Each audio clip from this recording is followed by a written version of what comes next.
আল্লাহ রাব্বুল আলামিন বলেন কিয়ামতের কঠিন ময়দানে ওই সময় পাপিষ্ঠ গুনাহগার নাফরমান বান্দা ডাক দিয়া বলবে, প্রভু ওগো আল্লাহ, ওয়ায়াকুলুনা ইয়া ওয়াইলাতানা হায়াসুস ইয়া ওয়াইলাতানা মা লিহাযাল কিতাব, এই কেমন আমলনামা আমার হাতের মধ্যে দেওয়া হলো, ইয়া ওয়াইলাতানা মা লিহাযাল কিতাব লা ইউগাদিরু সগীরাতান ওয়ালা কাবীরাতান, দেখা যায় ছোট বড় একটা গুনাহ দেখা যায় ছাড়লো না, ছোট বড় সবগুলো গুনাহ আছে। এখন দেখা যায় যে ব্যক্তি রাতের অন্ধকার, গভীর অন্ধকার রজনীতে দেখা যায় আদিত্যপুর একজন মানুষের বাড়িতে গিয়া চুরি করছিল, ওই চুর তখন কাল কিয়ামতের কঠিন ময়দানে তখন ডাক গেল, আমি দেখা যায় আদিত্যপুর আব্দুল্লাহর বাড়িতে আমি রাতের অন্ধকারে চুরি করেছিলাম, হায় আফসোস, হায় আমার পুরা কপাল, আমি তো মনে করেছিলাম এটা দুনিয়ার মধ্যে কেউ দেখবে না, দুনিয়ার মধ্যে কেউ জানবে না, কিয়ামতের মাঠে কঠিন হাসরের ময়দানে এখন তো দেখা যায় সিসি ফুটেজের মধ্যে কোটি কোটি লক্ষ লক্ষ মানুষ দেখা যায় দেখেছে আমি যে চুরি করেছি। এখন মানুষেরা দেখা যায় হাসি ঠাট্টা করতেছে, হাসি ঠাট্টা করতেছে, ওই সময় চুরকে নিয়ে হাসি ঠাট্টা করতে থাকবে, আর ওই সময় তখন ডাক দিয়া বলবে অমুক ব্যক্তি দুনিয়ার মধ্যে দেখা যায় সাধু হিসাবে কাজ করত, এখন সে দেখা যায় চুর। কিয়ামতের ময়দানে এখন চুর হিসাবে আল্লাহ উঠাইবে। প্রভু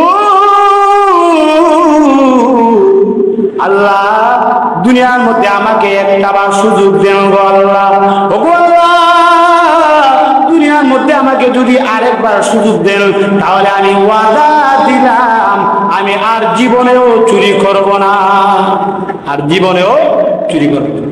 এখন দেখা যায় যে ব্যক্তি অন্ধকার রজনীর মধ্যে ডাকাতি করে জিনা করেছে নাই, যে ব্যক্তি অন্ধকার রজনীর মধ্যে জিনা ব্যভিচার করে, অন্যায় অবিচার করে, ঘুষ খায়, সুদ খায়, এরকম লোক আছে না? আসেনি না? নাই নাই বলে আমি কিন্তু মানতাম না, বুঝছেন? সকল এলাকার মধ্যে আছে।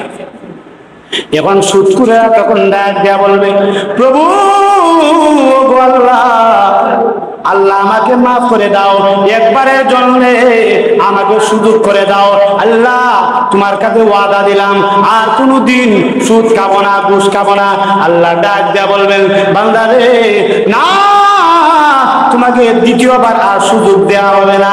আল্লাহ রাব্বুল আলামিন তখন তার বাম হাতের মধ্যে তখন আমলনামা দিবেন, এমনি তখন ডাক দেয়া বলবে, হায়াসুস, এ কেমন আমলনামা দেওয়া হবে, এই কেমন আমলনামা আমার হাতের মধ্যে দেওয়া হলো, এই আমলনামাটা যদি দেওয়া না হইতো এখন তো দেখা যায় আমার ক্ষমতার আর কোনো বড়াই নাই। অনেক সময় দেখা যায় দুনিয়ার মধ্যে এমন কিছু মানুষ আছে তাদের ক্ষমতার প্রভাবে গরিব মানুষগুলা এরা দেখা যায় এলাকার মধ্যে বসবাস করতে পারে না, এরকম নাই?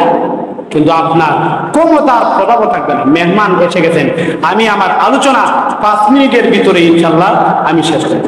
বাইরে আমার লক্ষ্য করে দেখেন, এবার সমস্ত পাপীরা, সমস্ত পাপিষ্ঠরা তখন ডাক দিয়া বলবে, আল্লাহ রাব্বুল আলামিন তখন ডাক দিয়া বলবেন, রে মালিক ফেরেশতা, ও আমার মালিক ফেরেশতা রে, আমার বান্দাকে পাকড়াও করো, আমার বান্দাকে ধরে তাকে জাহান্নামের মধ্যে নিক্ষেপ করো, তাকে জাহান্নামের মধ্যে নিক্ষেপ করো।